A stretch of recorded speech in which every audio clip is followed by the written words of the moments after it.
Buenas tardes a todos. A nombre del Ministerio de Educación les damos la bienvenida a este primer ciclo de webinars especializados del 2026 y en esta edición abordaremos estrategias prácticas para fortalecer la publicación científica en las universidades con un enfoque en la toma de decisiones editoriales, el uso responsable de herramientas de inteligencia artificial, la respuesta a revisiones por pares y el diseño de manuscritos con mayor potencial de aceptación. En este ciclo abordaremos 4 temas claves para fortalecer la publicación científica: la elección estratégica de revistas y la prevención de rechazos innecesarios, el uso responsable de la inteligencia artificial en investigación y reacción científica, la respuesta efectiva a revisiones por pares y el diseño de artículos publicables desde su etapa inicial.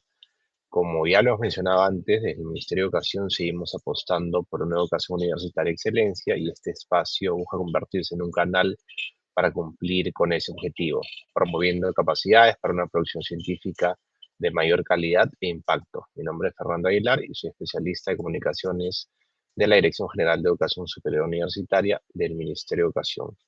El webinar de hoy lo hemos titulado Estrategias para elegir la revista correcta y evitar rechazos innecesarios. Y en este espacio nos acompaña Jofel Pacheco Mendoza, quien nos ayudará a abordar criterios prácticos para identificar la revista más adecuada para un manuscrito, considerando aspectos como el alcance temático, la audiencia, la indexación, los requisitos editoriales y los tiempos de evaluación. Empezaremos dándole la bienvenida. Él es médico veterinario de formación por la Universidad Nacional Mayor de San Marcos. Cuenta con una maestría en gestión de información y el conocimiento por la Universidad Paul Valéry Montpellier 3 en Francia. Y actualmente es candidato a doctor en Ciencias de la Información por la Universidad Complutense de Madrid. Es calificado por el COSITEC en el nivel distinguido en el registro RENACIT. Sus líneas de investigación incluyen alfabetización informacional, búsqueda de información, evaluación de la producción científica, acceso abierto, ciencia abierta, repositorios, cienciometría, altmetría y visibilidad académica. Ha publicado 85 artículos científicos en revistas indizadas, 2 capítulos de libro y ha presentado ponencias en 86 conferencias internacionales. Es responsable de indizar 6 de las 14 revistas peruanas en Scopus, 7 de las 16 revistas en ESI Web of Science y 4 en Inbase. Trabaja en la Universidad Científica del Sur como investigador y coespecialista en investigación para la atención de universidades públicas en el Ministerio de Educación. Ya saben, a todas las personas que quieran obtener una constancia de participación, que en la caja de comentarios de Facebook Pereduca y Facebook Mineo debería estar apareciendo en un momentito el registro de asistencia. No se olviden de completar ese registro para que puedan obtener una constancia de participación. Y como mínimo deben haber completado 3 de los 4 registros en total que tenemos en este ciclo. Ahora, sin más, muchísimas gracias, Josmel. Gracias por acompañarnos esta tarde. ¿Qué tal? Buenas noches. Muchas gracias por la presentación, Fernando, y gracias también al Ministerio de Educación por la oportunidad. Bueno, voy a empezar compartiendo la pantalla. Denme un segundito. Estamos estrenando nuevo programa, así que vamos a ver si es que me confirman que se ve. Perfecto. Entonces, como bien han mencionado, hoy día nos corresponde hablar sobre estrategias para elegir la revista correcta y evitar rechazos innecesarios. El tema de elegir una revista de investigación, yo siempre digo que no necesariamente es una ciencia, sino un arte. ¿Por qué? Porque más allá de incluso los factores numéricos, vale mucho la experiencia y sobre todo algo. Cada investigación tiene particularidades y por tanto no necesariamente va una temática a dirigirse a una revista, sino puede dirigirse a un conjunto de revistas que podrían estar relacionadas. A ver, empecemos por algunas estadísticas con respecto al rechazo editorial, que es algo que muchos no soportan, ¿no? Lamentablemente, la vida no es tan sencilla como escribir un artículo, presentar y que te acepten, ¿no? Ahí el tema de la investigación científica se basa en ensayo-error. El 78% de autores sufren al menos un rechazo y esto a mí me parecería relativamente bajo. No, yo pensaría que es más, pero es la bibliografía la que manda. Entonces, Acá tengo dos artículos, uno del 2025 y otro un poco más antiguo del 2022, ¿no? Entre el 60 y el 90% es rechazado básicamente por el editor, sobre todo cuando algunas publicaciones, quizás de investigadores que todavía eh, no tienen la experiencia suficiente, mandan su artículo a la revista, pero que este artículo no necesariamente cumple con la temática que la revista o el objetivo que la revista menciona, ¿no? 22% publica en su primera revista elegida, y esto es bien bajito, es anecdótico, diría yo, ¿no? Este tema de publicar en la revista, publicar rápidamente en la revista que ha elegido por primera vez, eso se logra con el tiempo, ¿no? Y el promedio de rechazo por el editor, desk rejection, es 3 días. El rechazo por el editor a veces es mucho mejor que sea rápido, porque eso te da oportunidad de presentar ese mismo documento o manuscrito a otra revista. Esto es muy importante porque yo he escuchado a muchos investigadores nobles de que, ¿por qué no puedo mandar mi artículo a más de una revista? Sí ganaría mayor velocidad, pero no es así, ¿no? No es una cosa que alguien pueda recomendar. Hay muchos motivos para el rechazo. Uno es la falta de novedad. No puedo yo mandar un artículo derivado de una tesis de pregrado pensando de que esa tesis de pregrado tiene un gran aporte. Las tesis de pregrado, ya saben, sirven para aprender el método científico. En tesis de posgrado, cuando transforman una tesis de posgrado a artículo, muchas veces el aporte es mayúsculo. Por tanto, también la probabilidad de que ese documento sea novedoso, original o tenga un aporte científico sustancial es mayor. Ajuste inadecuado del alcance, o sea que no está dentro de lo que la revista quiere, o sea, el objetivo. Defectos metodológicos, lamentablemente hay múltiples defectos metodológicos. Las personas que presentan los artículos científicos a revistas de cuartil 3, cuartil 2, muchas veces tienen un 26% después de la revisión. Entonces, esto también es muy importante. Entonces, esto hay que tomarlo en cuenta. Escritura deficiente. Si nosotros no tenemos un nivel de inglés en nivel, vamos a decir, avanzado o nativo, es mejor buscar ayuda, y eso siempre va a ser. Es mejor buscar ayuda para que te corrijan la gramática. Lamentablemente estas revistas, lamentablemente no. Las ciencias se escriben en inglés y nosotros no somos nativohablantes. Ahí viene recién el lamentablemente, ¿no? No somos hablantes nativos y por tanto nosotros lo que debemos hacer es tratar de saldar esas deficiencias con algún servicio que pueda corregir al menos la gramática, ¿no? El título y el resumen mal redactados es algo que yo veo en muchos artículos, lamentablemente ahí sí, porque colocan títulos muy genéricos o algo que viene de las tesis, ¿no? Realizado en la provincia tal, en el rango de años tal, en el departamento tal, en el país tal. Eso en un título de artículo, pues es muy raro, ¿no?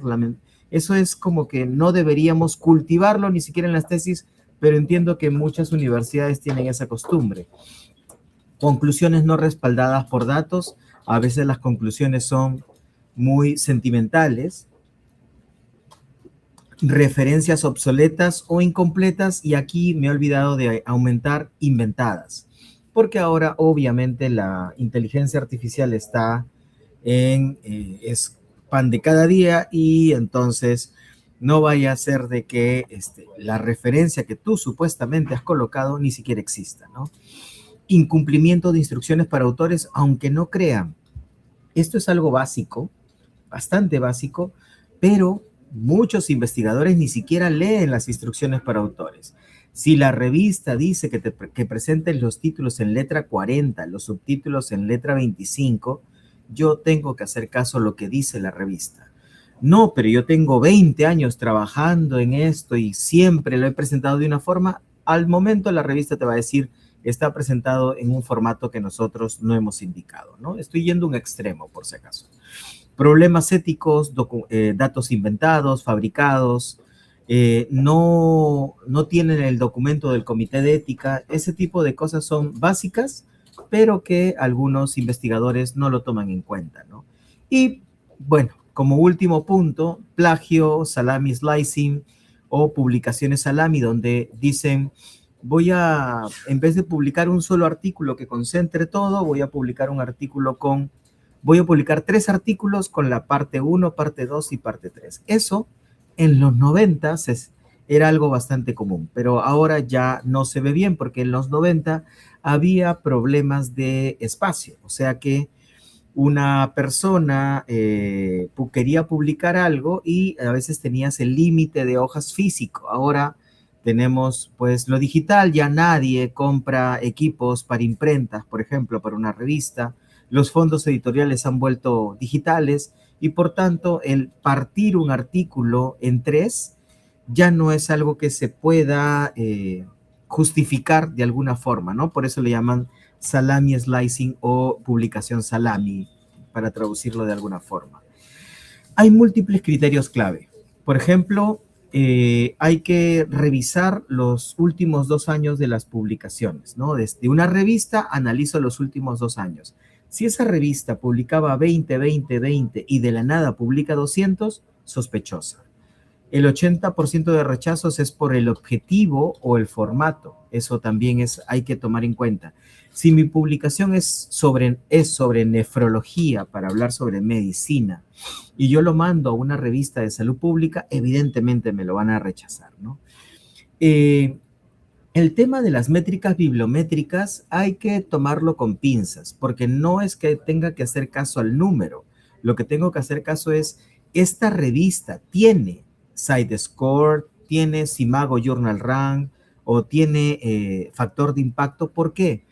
Porque las revistas nuevas que ingresan a estas bases de datos no tienen ningún tipo de métrica bibliométrica y por tanto podrías tú caer en alguna revista que acaba de ingresar a alguna de estas bases de datos, llamemos a Scopus, por ejemplo, y que por causas del destino, esta revista entró para aplicar malas prácticas, ¿no? Y eso lo vamos a ver dentro de un ratito. Indización en bases reputadas. Es importante que la revista esté indizada en Scopus, Web of Science, Medline, DOAG, Cielo, y eso me da ciertos criterios o me da cierta garantía de que la revista no es mala o que la revista de alguna forma sí tiene las acreditaciones necesarias para poder ser llamada, voy a decir, digna, ¿no? Tiempos editoriales, esto varía entre revista y revista. Algunas revistas, de acuerdo a la temática, pueden tener, por ejemplo, como he mencionado, ¿no? Los rechazos a los 3 días, pero puede ser hasta las 2 semanas. La revisión por pares, 3 meses. Algunas son menores. Nunca una revisión por pares va a ser menor a un mes. Eso sí es un poco anecdótico. Nadie tiene tanto tiempo como para trabajar gratuitamente y responder en menos de un mes. Así que yo siempre menciono que si tu revisión por pares ha sido muy corta, hay que sospechar. Sospechar, no acusar, por si acaso. Conceptos importantes, acceso abierto. Básicamente el acceso abierto es todo aquello que permite que el documento que tú publiques esté libre y sin ninguna restricción, ni barrera económica, ni restricción tecnológica, ¿no? Se supone que los beneficios del acceso abierto es que tengas mayor cantidad de lectores, porque al no haber restricción económica ni tecnológica, tú puedes descargar rápidamente el registro para poder leer el texto completo. Recuerden que las bases de datos no te dan acceso al texto completo, a menos las bases de datos de referencia no te dan acceso al texto completo, pero sí te dan acceso al enlace de la editorial que sí te da o que sí te permite descargar el PDF. Eso es importante de aclarar porque algunos, pues, confunden el hecho de tener, de decir que estoy en acceso abierto o de buscar en una base de datos de referencia y decir, pero ya tengo acceso a Scopus, por tanto tengo acceso a todo. Sí, tienes acceso a todo lo que se publica, entre comillas todo, a casi todo, pero no tienes acceso al texto completo porque el texto completo lo dan las editoriales, ¿no? El APC es un concepto que sí debemos aclarar, es aquel costo o aquel pago que se tiene que hacer a las editoriales para que la revista, disculpen, el artículo está libre y esté en acceso abierto para que cualquiera pueda descargarlo, ¿no? Estas tasas, publication fees o como le llaman Article Processing Charge, APC, las siglas, son cargos que estas editoriales cobran por la publicación solo y solo si esa publicación esté en acceso abierto, ¿no?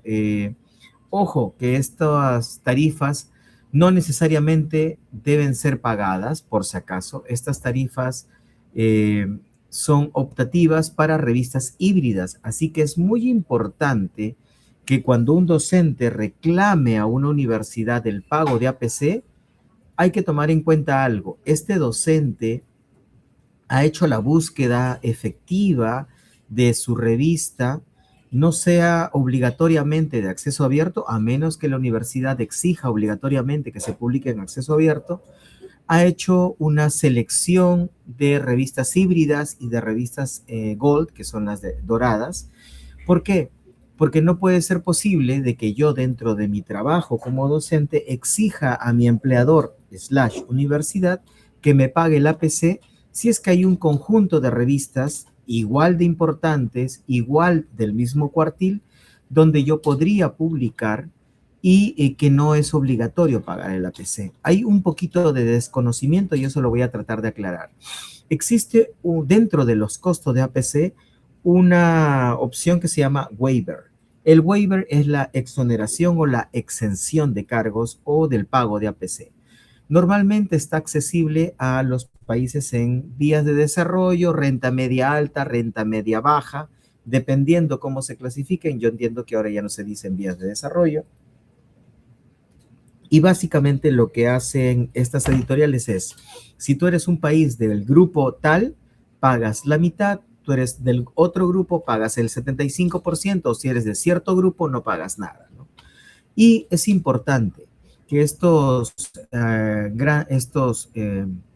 exoneraciones de pago de APC, básicamente lo que hacen es tratar de que todos tengamos las oportunidades de poder publicar en revistas de alto impacto, ¿no?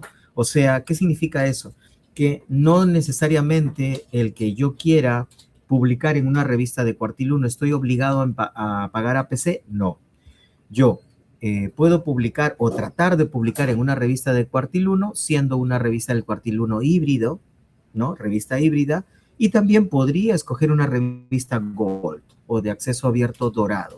Lamentablemente, si escojo la Gold, sí estoy obligado a pagar el APC. ¿Qué significa eso? Que el investigador elige cuál revista es la que él desea o en la que desea publicar, ¿no? Lamentablemente, muchos investigadores no están al tanto de la existencia de estas diferencias, quizás por falta de personal capacitado, ausencia de bibliotecarios o pues viveza también puede ser, ¿no? Porque el gestor de investigación no tiene que saberlo todo, pero si un bibliotecario está o una persona o un gestor de investigación, gestor de información, disculpen, está bien informado, puede asesorar al vicerrectorado para que se oriente que las publicaciones de algunos docentes que todavía no tienen la experticia para publicar en cuartil 1, puedan publicar quizás en un cuartil 2 y 3 en revistas híbridas. Pero también se podría orientar a los docentes con mucha experticia para que ya no se exija, por ejemplo, el pago de APC por ejemplo, si es que no tiene financiamiento externo, porque obviamente no se puede exigir todo a la universidad. Si es que no se tiene ese financiamiento para pago de APC por parte de la universidad o por parte del financiamiento externo, puedan optar por publicar en cuartil 1 también en revistas híbridas. Aquí hay un ejemplo de descuento automático por país. Por ejemplo, en la editorial Elsevier, como somos del grupo B, automáticamente se descuenta el 50%. Esto es en la revista Helion, que, bueno, ahorita tiene un comportamiento un poco extraño, ¿no? pero hace algunos años, 2020, 2021, 22, digamos que su crecimiento no era tan exponencial. ¿Y por qué menciono esto? Porque hay cierto comportamiento de ciertas revistas que están copiando el modelo de las editoriales reconocidas para poder aprovecharse de los investigadores. Aquí, por ejemplo, estamos en el grupo B como Perú dentro del proyecto Research for Life, ¿no? Como he mencionado, también hay otras editoriales, por ejemplo, Sage, que de sus 1.100 revistas te descuentan el 50% en 233 revistas del pago de APC. O sea, ¿qué quiere decir? Que en 233 revistas tú solamente vas a pagar el 50%. Hay que ubicar las 233 revistas y eso lo sabes cuando tienes suscripción a la editorial, evidentemente, ¿no? Wiley no se ha quedado atrás, igual también tiene un programa piloto que se llama OAPPP Pilot, donde básicamente te dice que el autor corresponsal tiene que ser peruano. Ahí es un programa piloto para 33 países y solo pagarías el 55% del APC. ¿Eso qué quiere decir? No es pagar el APC por pagar. Existen programas dentro de las editoriales donde uno puede exigir el descuento. Muchas veces el descuento no es automático, pero otras veces sí. Entonces siempre hay que informarse. En el caso de Springer, hay un descuento disculpen, se paga el 75% en las revistas de BMC, eso es solo medicina, en las EMBO, Molecular Medicine Report y EMBO Journal, ¿no? Y tienes también que ser autor corresponsal o la traducción correspondiente, que no me gusta tanto. Y hace muy poquito la editorial Taylor & Francis optado por el mismo tipo de estrategia de precio regional, descuento del 50% para para que cuando el autor corresponsal sea peruano, se descuente el 50%, pero tienes que estar suscrita también a la editorial, ¿no? Son formas de también beneficiar a aquellos que invierten y bueno, hay que aprovechar hasta cierto punto si es que mi universidad publica en la temática que esa editorial tiene la temática, ¿no? Acá un pequeño resumen, ¿no? En el caso de Sage, como he mencionado, 50% del pago de APC. En el caso de Emerald, en sus 320 revistas no es obligatorio pagar APC. Yo he publicado varios artículos en Emerald. En Wiley hay un 55% de descuento de APC y el último ha sido Taylor & Francis, el último que se ha sumado a este tipo de iniciativas. Taylor & Francis, hay 2.300 revistas híbridas, ojo, donde no es obligatorio pagar APC, pero en sus revistas Gold, el 50% del precio de lista, ¿no? Si es que en Taylor & Francis el costo es $4,000, por decir, si eres peruano y eres el corresponsal, pagas el 50%. Aquí, por ejemplo, hay un ejemplo de un invoice de Taylor & Francis, donde acá dice que el monto es $3,700, por tanto, si es que uno accede a este beneficio por ser peruano, pues pagaría solo el 50%. Siempre hay que aplicar el waiver. Por eso, no es que simplemente yo acceda a este beneficio porque o pida a la universidad pagar el APC, sino que debo exigir algún tipo de descuento por latinoamericanos, ¿no? Y ese descuento está ya estipulado en cada editorial, ¿no?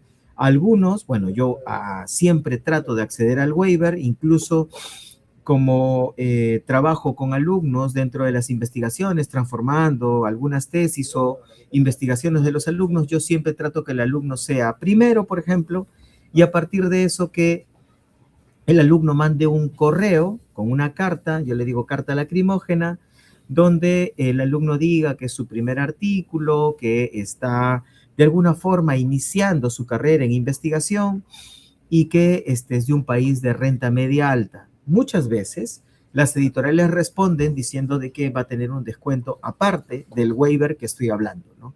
Aparte del descuento por país, te descuentan por ser autor el alumno mandar el correo. Entonces, muchas veces se ha pagado $1,000 o menos, ¿no? Ojo, reitero, no es obligatorio pagar APC.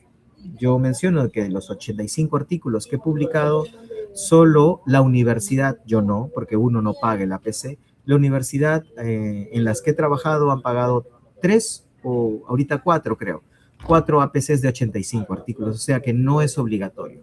¿Me perjudica eso en algo? No, porque no basta solamente con publicar, hay que hacer un trabajo también de divulgación y de difusión, y de eso se encarga uno, evidentemente, ¿no?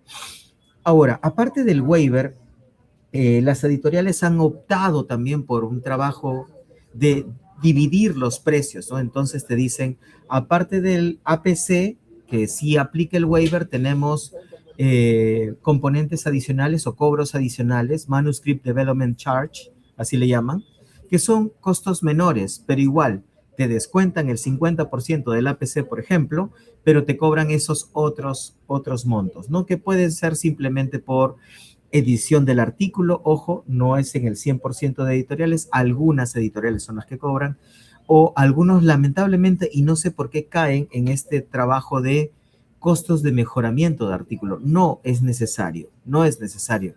Uno como investigador debería hacer sus diagramas, debería hacer sus cuadros, y algunos investigadores no sé por qué pagan estos costos de mejoramiento, porque básicamente te hacen el trabajo, y yo no creo que ninguna universidad debería permitir que le hagan el trabajo por el cual ya se le paga la investigación, ¿no? Con respecto a los montos de APC, que eso que estoy recalcando bastante, reitero, no es obligatorio, por tanto, la universidad debería primero preguntar al docente, ¿has hecho el trabajo de verificar o hay algo mejor? La universidad debería tener personal que verifique en cuáles revistas el docente podría publicar, y a partir de esa selección el docente trabajar sobre el tema. Los costos de APC han aumentado bastante en los últimos años. Por ejemplo, incluso esta editorial que ha sido investigada, ¿no? Algunas revistas de esta editorial ha sido investigada por sus tiempos cortos, MDPI de publicación. Igual ha aumentado el Sevier, Wiley también ha aumentado, pero han aumentado sus costos de APC, pero también han optado por estos programas que benefician a algunos países de Latinoamérica, ¿no? Otro concepto que es importante de aclarar antes de escoger una revista es la revista depredadora o predadora. Es una falsa revista científica. Su característica principal es que básicamente te pide que publiques contenido en su revista, invitándote mandándote correos incluso, supuestamente superando el proceso de evaluación. Algunas de estas revistas vienen de la periferia científica, ojo, esto lo he sacado de este conversation.com, donde dicen que vienen de Egipto, Nigeria o la India, ¿no? Suplen las carencias de la supuesta indización con indizaciones falsas o nombres falsos de indizaciones, ¿no? Y supuestamente cálculo de indicadores propios, ¿no? Como International Impact Factor, conocidísimo eso, ¿no? El comportamiento que tienen es básicamente empiezan publicando, son revistas nuevas en muchos casos, empiezan publicando pocos artículos y de la nada empiezan a publicar más y más y más, ¿no? Esta revista de gestión social y ambiental, es una revista descontinuada de Scopus por sospechosa de malas prácticas, supuestamente, presuntamente voy a decir, y, por ejemplo, publicaba 20, luego subió 60, no hay ningún problema, puede haber aumentado la cantidad de artículos por número, luego publicó 356 y luego casi 1000. Este comportamiento de crecimiento exponencial es un comportamiento bastante común en estas revistas, y que, bueno, esta revista está descontinuada, y para eso, por ejemplo, el Vicerrectorado de Investigación o la Vicepresidencia de Investigación para comisiones organizadoras deberían tener cierto control o deberían recomendar cuáles son las revistas en el marco de su autonomía, cuáles son las revistas que el docente sí podría publicar, ¿no? Para que no caigan en estas invitaciones de revistas.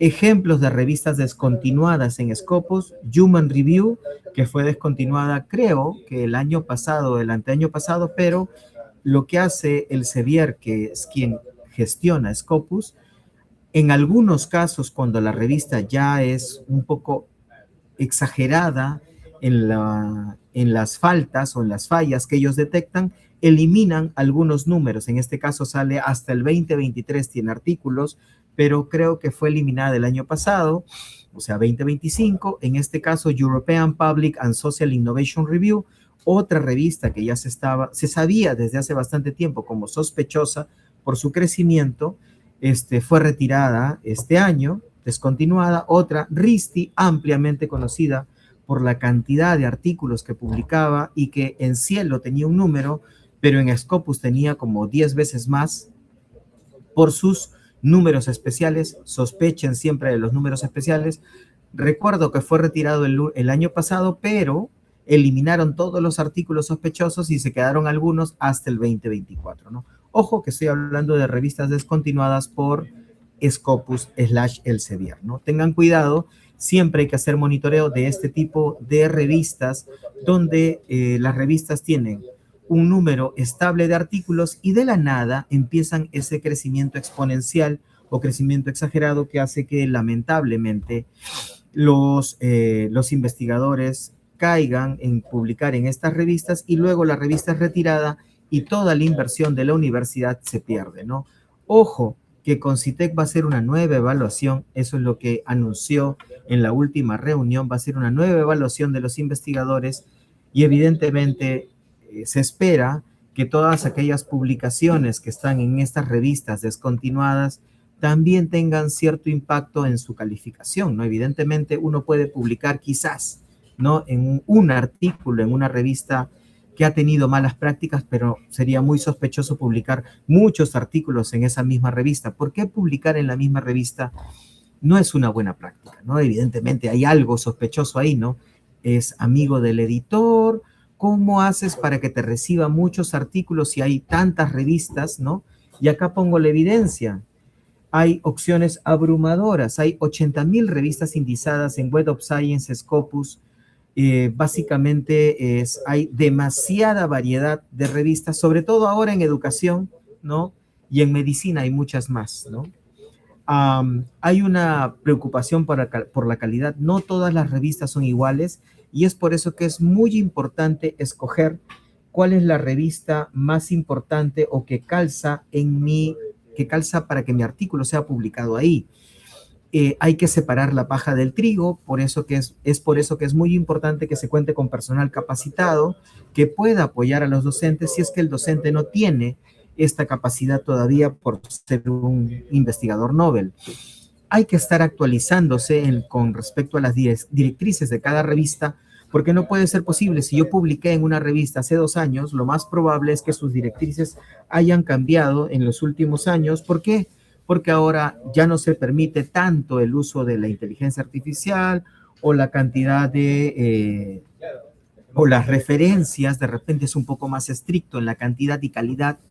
Muchas revistas ahora optan porque solo se pueda referenciar cierto número de, o se pueda referenciar revistas que se encuentran en ciertas bases de datos como Scopus y WOS, porque eso les favorece a ellos en el conteo de citas, por ejemplo. Recomendación. La revista que se remita el artículo o el borrador, el manuscrito, debe escogerse cuanto antes. Entonces, la recomendación es tener yo mi título, resumen y palabras clave, y con esos datos yo debo escoger la revista con un análisis muy exhaustivo. Voy a decir, no sé si el adverbio muy exhaustivo es correcto, pero voy a tratar de enfatizar en todo caso, un análisis exhaustivo. ¿Cuánto me demoro en escoger una revista? Por lo menos es una semana, ¿no? Porque tiene que verificarse si es que la revista es idónea.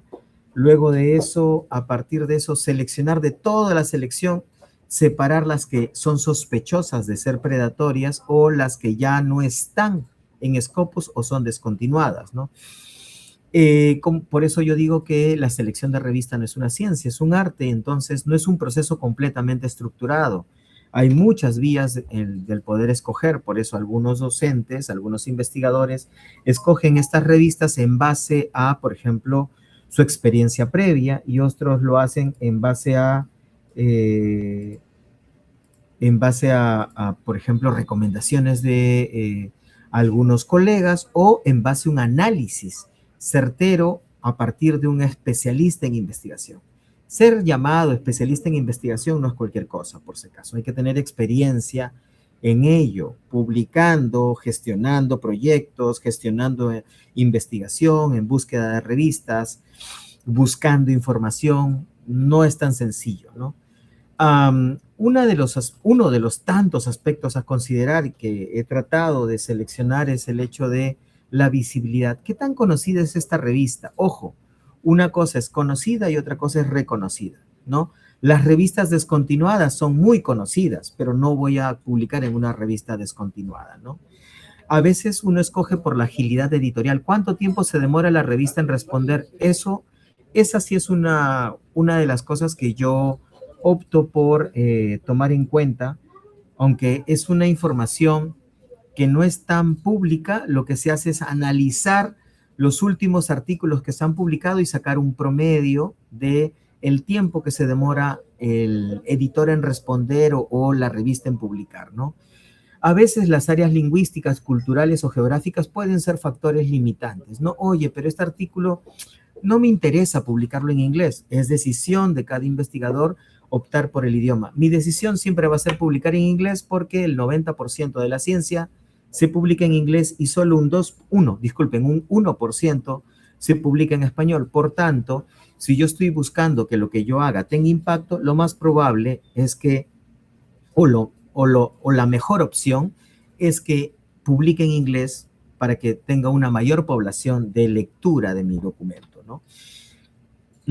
Pero sin embargo, si es que mi investigación tiene implicaciones locales, yo optaría por ejemplo, publicar en español y en una revista local. No habría ningún problema. Ojo, que tenemos revistas peruanas que sí se encuentran en ciertos cuartiles o que son bastante o son muy citadas o de alguna forma tienen un proceso de revisión exhaustivo, pero que todavía no están en un cuartil muy alto. Ojo, son decisiones que uno tiene que tomar de acuerdo a la información. Mira, esta es una tesis, le he transformado a artículo.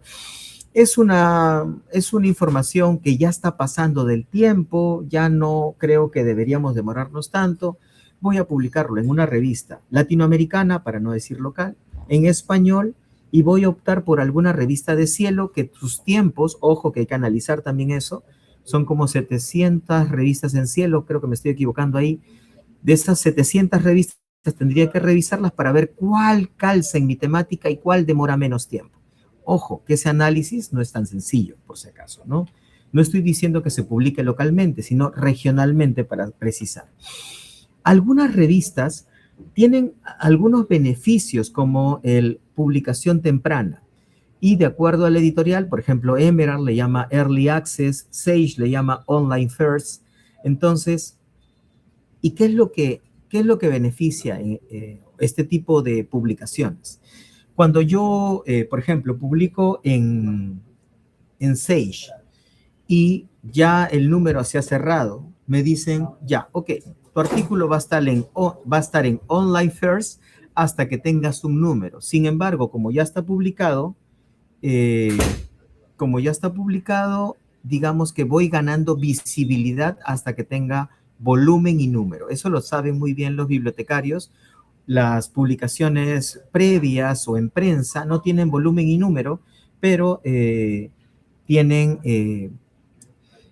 ya ganas visibilidad o de alguna forma las personas pueden ir leyéndolo. Este es un ejemplo de un artículo que se publicó en plena pandemia sobre los servicios bibliotecarios en la época del COVID, ¿no? Que lo publiqué con amigos de México y hubieron 3 sesiones de revisiones y recién fue aceptado en noviembre y creo que se publicó en Online First primero, hasta luego creo que hasta enero del próximo año recién se publicó con volumen y número, ¿no? Para poner de ejemplo.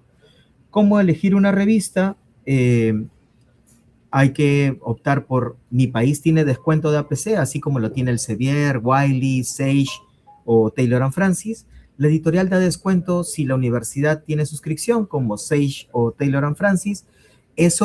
No es obligatorio pagar en APC disculpen, no es obligatorio pagar el APC en las híbridas, recalcar eso por si acaso. Pero tu artículo va a estar en acceso abierto, no. Entonces, es decisión del investigador el publicar o no en acceso abierto, o mejor dicho, si la universidad tiene un reglamento interno, autonomía universitaria, donde diga que toda publicación debe estar en acceso abierto, ahí habría que ver entonces que el docente trate de publicar en una revista donde haya descuento, ¿no? Reitero, no es obligatorio pagar APC. 6 criterios para elegir la revista adecuada. Es todo lo que he dicho anteriormente. Acá hay un pequeño resumen. Voy a resaltar algo. Revisar las publicaciones de los últimos 2 años de la revista. Si tiene crecimiento exponencial, no. Métricas relevantes. No es que tenga factor de impacto o side score. Hay que tener cuidado con las revistas nuevas. No hay que satanizarlas, pero siempre hay que tener cuidado. Indización, si tiene WOS, Scopus, DOAG sobre todo, DOAG hace un escrutinio muy riguroso con respecto a sus revistas. Justo hace una semana estuve con Jimena del Río, que es la representante de DOAG, hablando un poco del tema, y ellos, a diferencia de Scopus y WOS, hacen un escrutinio mucho más rápido, pero obviamente luego de que sale la revista de DOAG, muchas revistas también Elsevier opta por descontinuarlas. Ojo, descontinuar significa que las han sacado por múltiples aspectos, no necesariamente o siempre por ser revistas predatorias. Voy a decir revistas no recomendadas como algunos están tratando de modificar, pero ojalá que se logre afianzar un concepto, porque no es que sea ilegal decirle depredadora, pero solo que es como para ellos ofensivo. Revistas no recomendadas. Tiempos editoriales. Dicen que publicar en acceso abierto es más rápido. Sí, ¿no? Pero hay que tomar en cuenta la respuesta editorial, la respuesta de revisión. Siempre voy a recomendar optar por el modelo híbrido donde no es obligatorio pagar APC. Verificar APC si es que es obligatorio o si es que uno puede acceder al waiver también, ¿no? Y políticas éticas. Siempre verificar si están las revistas de alguna forma registradas en COPE o siguen COPE, ¿no? Lo que he mencionado sobre las revistas híbridas, aquí está la figurita por si acaso. La vía dorada sí es obligatorio pagar APC y la ruta híbrida no es obligatorio APC. El autor elige. Ojo, siempre el autor puede elegir por si acaso. Cuando a mí me dicen lo que pasa que el editorial me obliga, no, tú elegiste esa revista y la revista lo único que está haciendo es cobrarte por la elección que has hecho. En cambio, si hubieras tenido, voy a decir algo, si hubieras tenido orientación de parte del Vicerrectorado de Investigación, de repente hubieras elegido una híbrida y hubieras dicho, no, ahorita no hay dinero porque no he ganado un fondo externo, nunca voy a decir un fondo de la universidad, o no tengo dentro de mi fondo de proyecto, no tengo el pago de APC, por tanto, como he publicado o he optado por una revista híbrida, voy a optar porque la publicación, ojo, esté dentro de la revista y Scopus igual lo va a cosechar, pero el acceso al PDF solamente van a obtenerlo las personas, disculpen, las instituciones, porque nunca es las personas, las instituciones que suscriban a ese recurso. Tipos de revistas, aquí está el concepto de revista híbrida, son revistas que ofrecen artículos en acceso abierto, descargas sin restricciones, como de suscripción, o sea que tengan las universidades, cuando tengan acceso o paguen por la suscripción, sus docentes van a poder descargar el PDF, ¿no? Aquí está el modelo que desde hace bastante tiempo algunas universidades privadas y públicas están optando, tener personal dentro del BRI que haga un análisis de revistas sospechosas siempre de ser depredadoras. Si no está en Scopus, si está en Scopus, verificar el cuartil, porque no es lo mismo publicar en un cuartil 1 que en una cuartil 4. Si no está eliminada o descontinuada de Scopus, y también recomendar otras alternativas, porque de repente, oye, mira, he recibido la invitación de la revista tal, pero me acabo de dar cuenta que, disculpen, a ver, voy a ordenar la idea. El docente le provee la revista, el nombre de la revista que ha recibido invitación, y el vicerrectorado, a través de su personal capacitado, le dice, oye, esta revista que ha recibido invitación es una revista que ya está retirada de Scopus, por tanto, ha intentado engañarte. Acá hay 5 revistas más que publican en inglés, en español, el costo de APC, si tiene waiver, o sea, si puedes acceder al waiver o no, por país o por suscripción, y los tiempos, que eso es un poquito más difícil, ¿no? Ojo, todo esto es posible, ¿no? Y por eso muchas universidades privadas incluso tienen mayor cantidad de publicaciones porque tienen gestión de investigación dentro de todo el trabajo que hace, ¿no? Entiendo, es una persona encargada que apoyo en la búsqueda de revistas idóneas o corrección de las revistas que el docente quiere publicar, que hace un análisis de estas revistas y luego personaliza y se lo menciona o se lo da al vicerrector, al director del Instituto de Investigación o al director de la Dirección de Gestión de Investigación, bueno, como lo tienen algunas universidades privadas, en base al título, resumen y palabras clave. ¿Sí? A ver, ¿qué es lo que puede hacer este personal también? Sugerencias sobre revistas, si cobran o no APC, como he mencionado, alertas de congresos internacionales, porque entiendan, en los congresos se presentan avances de investigación. Informes sobre revistas que han sido excluidas, que eso es mensualmente, y informe interno sobre revistas sospechosas. Revista sospechosa quiere decir aquella revista que tiene cierto comportamiento, que empieza a publicar en cualquier tipo de temática, es una revista de religión y publica sobre ingeniería, como la International Journal of Religion, que también fue descontinuada, ¿no? Yo no sé si responder ahorita las preguntas, pero voy a tratar de terminar para poder responder. Las editoriales, para poder ayudarnos, han optado por ciertos servicios. Jane es el servicio más antiguo, que es independiente. Yo lo utilizo desde el 2010, 7 creo. Journal Guide, Wiley también tiene sus servicios. Sage, Edans, que pues empezó a cobrar. Ubiki, Elsevier Journal Finder, Journal Suggester de Taylor and Francis y Manuscript Chep de Web of Science. MIAR, que es un proyecto de la Universidad de Barcelona, recuerdo que empezó solo con ciencias sociales y cuando ayudé a la Facultad de Veterinaria a indizar la RIVEP, la Revista de Investigaciones Veterinarias, recuerdo que hablé con mi profesor de la Universidad de Barcelona y dije, ¿por qué no agregas otras revistas? Y qué bueno que recomendé eso porque ahora MIAR se ha convertido en un buen filtro para saber en dónde está registrada, evaluada una revista. Ustedes entran a miar.v.edu y ustedes colocan el ISSN o el nombre de la revista y pueden verificar si la revista está en EBSCO, si está en Scopus, si está en WOS, si está en ESI, si está en un montón de registros, voy a decir. Aquí está Jane, no voy a explicar sobre cómo se utiliza Jane, pero básicamente colocas el resumen y a partir de una búsqueda semántica, 2007, ¿ve? Esta diapositiva no la cambio para poder recordar desde cuándo utilizo Jane, pero funciona muy bien para medicina, ¿no? Luego está Journal Finder del Elsevier, donde uno coloca el resumen y a partir del resumen uno puede optar o te da un resultado por información del site score, tasa de aceptación, cuánto se demora en la primera decisión, ¿ven? 4 semanas, por ejemplo. Journal Finder de Wiley, que estuvo en beta, que ahora ya no es beta, también te da más o menos la misma información.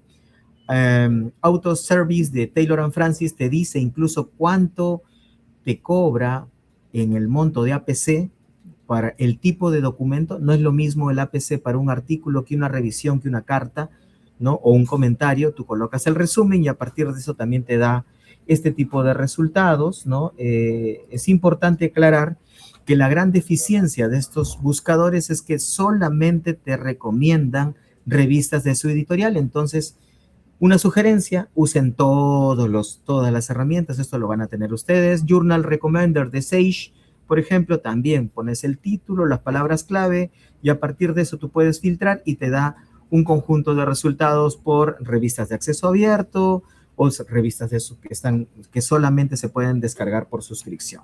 MIAR, aquí está el ejemplo.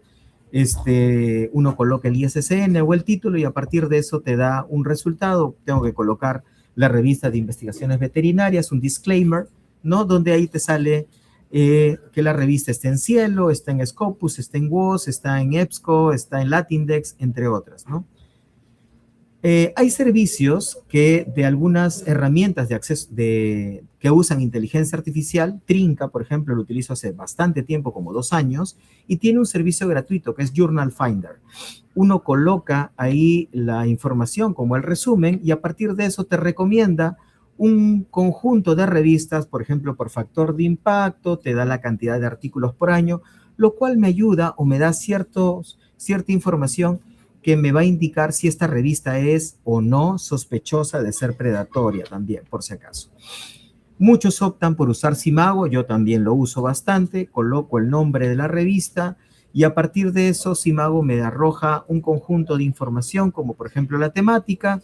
Si una revista tiene muchas temáticas, sospechen porque no puede ser posible que educación esté relacionado con ingeniería o con turismo, ¿no? O si la revista dice que es en, como dicen muchos, sostenibilidad, no voy a traducir, y publica en todas las temáticas, ¿cómo se justifica, no?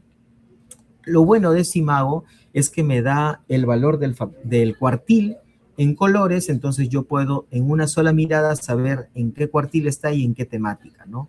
Ojo, importante, verificar siempre en Scopus si es que lo que me ha mencionado Simago es correcto. Por ejemplo, en este caso, yo estoy mirando las revistas de la Universidad de Zulia. Acá hay 2 revistas, bueno, 4 en realidad. Y lamentablemente de esta universidad hay otras revistas que están descontinuadas. Si yo veo que una editorial está... si una editorial tiene muchas revistas descontinuadas, yo no recomendaría como investigador publicar mi artículo en una editorial con muchas revistas descontinuadas, ¿no? Por si acaso. Es importante, algo que hay que cultivar es la respuesta a los revisores. ¿Cómo yo puedo obtener mayor probabilidad de que me publiquen? Respondiendo a los revisores de manera adecuada.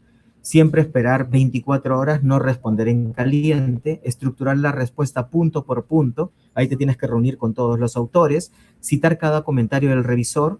Según lo que me ha dicho, esta es mi respuesta. Diferenciar tipológicamente un comentario de una respuesta, porque el comentario es optamos por seguir su sugerencia y una respuesta es optamos por seguir su sugerencia, pero esta parte hemos encontrado evidencia que no. O el objetivo de nuestro artículo no tiene que ver con lo que usted sugiere, ¿no? Pero hay que ser muy educados, ¿no? Responder a todos los comentarios, es empezar con sí o no, cuando sea posible, sí, opto, no, o parcial también, ¿no?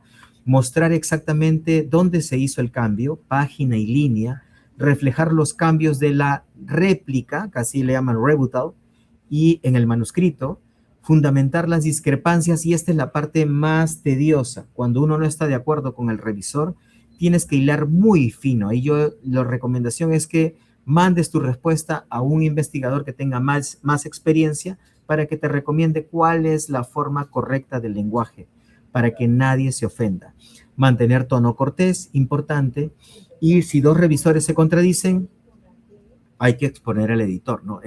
Oye, por si acaso, este revisor ha dicho que esto es muy bueno y este revisor ha dicho que es muy malo. Obviamente ahí viene el tercer revisor que todo mundo odia, ¿no? 5 principios operativos ya para terminar, basados en evidencia. Decidir la revista tempranamente, ojo. Jerarquizar 3 revistas, yo digo 5, sobre todo por la indización. Invertir en infraestructura de previo envío. Hay servicios como Liner Scholar que te hacen una revisión previa del artículo. Hay muchos servicios de inteligencia artificial que te hacen eso. Tratar el cover letter como filtro. El cover letter es muy importante. Ojo, casa de herrero, cuchillo de palo. Yo me he olvidado a veces de hacer el cover letter antes del envío y hemos tenido que trabajar incluso. Interpretar correctamente las decisiones. Si es una revisión mayor, es una buena noticia, o sea que pasó. Y el rechazo definitivo, hay que optar por utilizar estas recomendaciones para mejorar el trabajo, ¿no? A ver, principios operativos finales, ya les he mencionado, decidir antes, jerarquizar revistas, invertir en infraestructura, tratar el cover letter como filtro estratégico e interpretar correctamente las decisiones. Para respuesta final, aunque las tasas globales de rechazo parecen pues abrumadoras, la mayoría obedece a causas evitables, como por ejemplo la revisión previa. Esto es algo que funciona muy bien, o una revisión de todos los investigadores o todos los autores del artículo, y luego de eso mandarlo a un colega, o usar herramientas que ya tienen este tipo de revisiones previas donde el sentimentalismo no opta, ¿no? Esto sería todo por mi parte. Muchísimas gracias. Entonces, voy a responder quizás algunas preguntas. A ver, Fernando, ¿tú me dices? Sí, sí, sí, sí, sí. Vamos con unas 3 preguntas máximo porque ya el tiempo nos gana. Por ahí te había pasado algunas. Uh -huh. Una de Sonia, que me parece que siempre la hacen, es quiénes pueden publicar, pueden ser estudiantes, son técnicos o solo docentes. En realidad, nadie determina quién es, o a ver, ¿cómo lo explico? Cualquiera puede publicar un artículo mientras cumplas con las reglas de la revista. Puede ser un alumno, puede ser un docente. Yo he escuchado algunos comentarios de docentes. No, yo soy el autor principal, yo soy el único que puede, siempre empiezan por el yo, ¿no? Yo soy el único que debe aparecer en el artículo porque tú eres un alumno. Mentira. Incluso cuando yo publico con alumnos, el alumno va primero. Esa es mi regla. ¿Por qué? Porque yo ya gané becas, por tanto, en temas de internacionalización yo ya pasé por ese proceso, y yo prefiero que el alumno esté primero, yo el corresponsal, ¿no? Por responsable.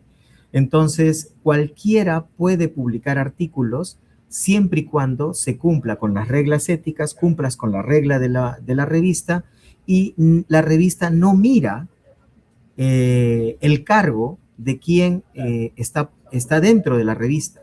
No mira el cargo, mira el nombre, ni siquiera mira el nombre, porque las revisiones son anónimas, por si acaso. Entonces, esa sería mi respuesta, por si Mire, alguno tiene va- dudas. vamos con una que me parece interesante, ya con la última. ¿Cuál es la probabilidad de que sea aceptado un artículo en cuartil 1 sin revisiones? Y conozco a una sola persona, así como Doctor Strange. Hay de 14 mil millones de posibilidades, o de 14 millones de posibilidades, solo hay una sola persona conozco que ha ocurrido eso, pero ocurrió después de 200 artículos. Me lo dijo con mucha alegría, incluso por WhatsApp. Es mi director de tesis. Me dijo: acaban de publicarme, acaban de aceptarme el artículo, con esa voz, ¿no? Acaban de aceptarme el artículo sin revisiones, en una revista Cuartil 1 de una editorial reconocida. Ojo, no es simplemente que te acepten el artículo sin revisiones en una revista, porque puede ser una revista predatoria. Ojo con eso. O puede ser una revista que te dice que ya revisó tu artículo en 15 días. Sospechen. Yo quiero sí recalcar algo, Fernando, dame 30 segundos nada más. ¿Cómo reconocer una revista falsa? Ya le he mencionado, crecimiento exponencial, cuando te manda correos electrónicos. Y lamentablemente voy a tener que citar a algo que me ha dicho uno de mis amigos de España: sospechen cuando hay muchos latinoamericanos en una revista internacional. No voy a decir el país, no, Perú, Ecuador, decía. Pero cuando hay muchos autores de ciertos países, la revista tiende a ser sospechosa, por ejemplo, para evaluadores españoles.